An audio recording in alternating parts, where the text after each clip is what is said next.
Chapitre 1. Mon histoire avec l'anglais. Entre espoir et réalité. Il y a des matières qu'on apprend par obligation, et il y a des matières qu'on apprend parce qu'on sent, confusément, qu'elles vont compter. Pour moi, l'anglais a toujours appartenu à la deuxième catégorie. Dès le collège, j'ai perçu cette langue comme une fenêtre.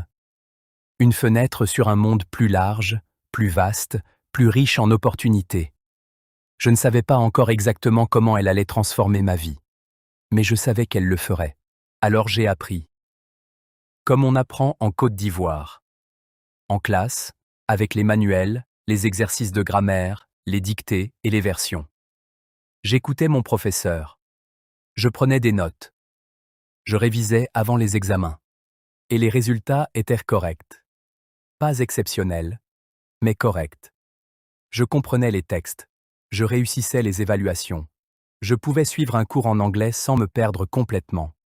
Alors, naturellement, je me disais que mon niveau était acceptable.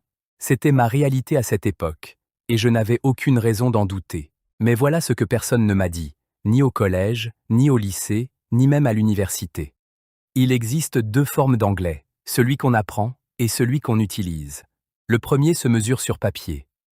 Le second se révèle dans la vie réelle, dans une salle d'entretien, face à un jury, sous pression, quand les secondes comptent et que les regards vous observent.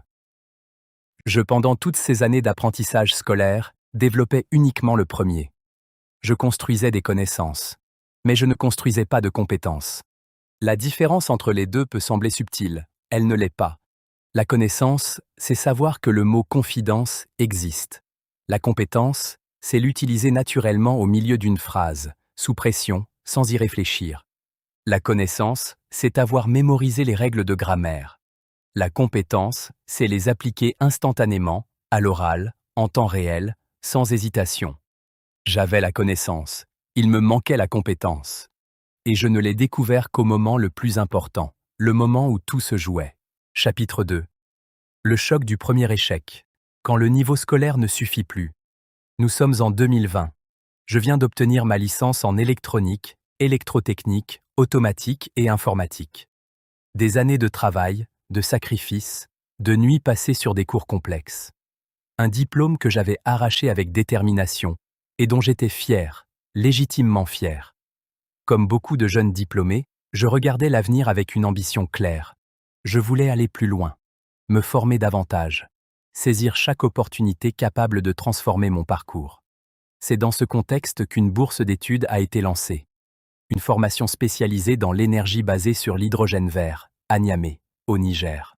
Le domaine était pointu, porteur et l'opportunité rare. En lisant l'annonce, j'ai immédiatement senti que c'était exactement le genre de chance qu'on ne laisse pas passer. J'ai postulé, avec sérieux, avec méthode, avec l'envie de décrocher cette bourse. Et j'ai franchi les premières étapes de sélection. Puis vint la convocation pour l'entretien final. Je me souviens de ce matin-là comme si c'était hier. Je m'étais préparé. J'avais relu les grandes lignes du programme. Je connaissais mon parcours.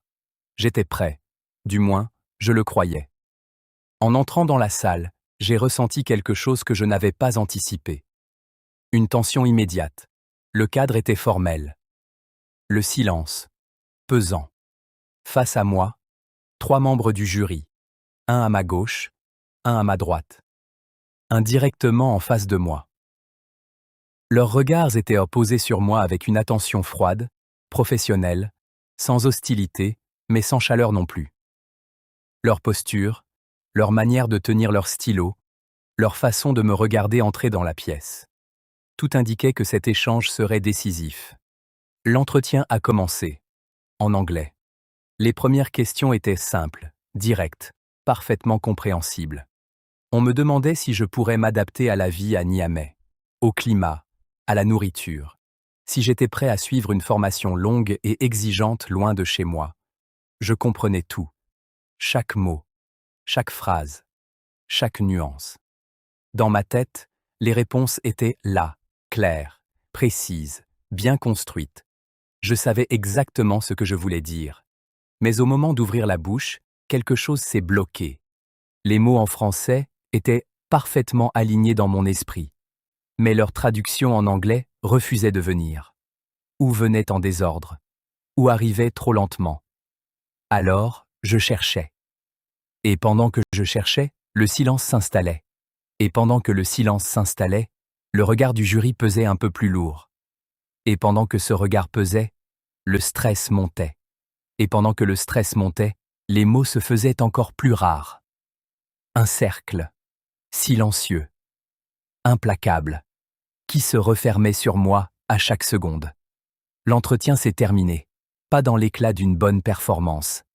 Il s'est terminé dans ce silence gêné qu'on reconnaît immédiatement quand on sait qu'on n'a pas été à la hauteur. Quelques jours plus tard, le verdict est tombé. J'avais échoué. Ce jour-là, je n'avais pas échoué par manque d'intelligence.